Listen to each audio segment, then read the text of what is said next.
Watch this clip. Hear her talk about how horrendous it is that Iowa gets to have any shot at picking the nominee to begin with. How dare they caucus in Iowa because they're all just those evangelical Christians. But, I feel like the important sort of data point, and Steve talks about it a lot. He's going to probably talk about it a little more tonight, is that these are white Christians. That this is a state that is overrepresented by white Christians that are going to participate in these caucuses, yes. Especially tonight. Earlier today, reached out to Robbie Jones, from the Public Religion Research Institute, knowing that we were going to talk about Iowa. And this is a hyper-evangelical white state. And he said the following to me. Iowa is about 61% white Christian. The country as a whole is approximately 41% white Christian.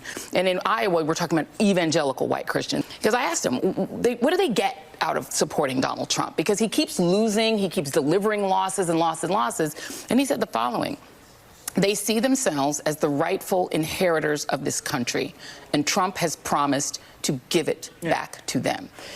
All the things that we think about electability, about, what are people gaming out, or none of that matters when you believe that God has given you this country, that it is yours, and that everyone who is not a white conservative Christian is a fraudulent American.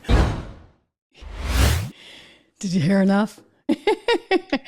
Anyway, guys, I mean, this is how they feel, right? Like, it's not fair. It's not fair. Iowa is filled with those white evangelical Christians.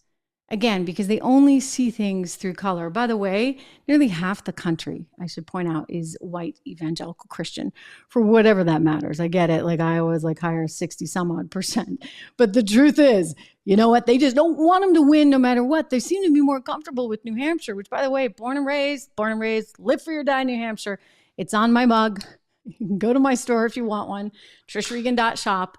But the truth is that New Hampshire, it's probably less diverse. I'd have to look at the numbers, but having lived there, than even Iowa. But they're okay with that. Why? Because Nikki Haley's doing so well. But I'll tell you this, guys, she's not going to beat Trump. She's just not going to beat Trump. So whether it's Joy over on MSNBC or whether it's Rachel Maddow, they're all freaking out.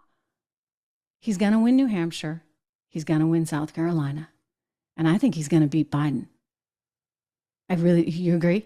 I think he's going to beat Biden. I think he's going to beat him by a lot, which is why all of the polls that we've seen come out so far, even you look at the spread and the difference in some of these swing states everywhere except for Wisconsin, which is pretty narrow right now, he's leading by a very large margin.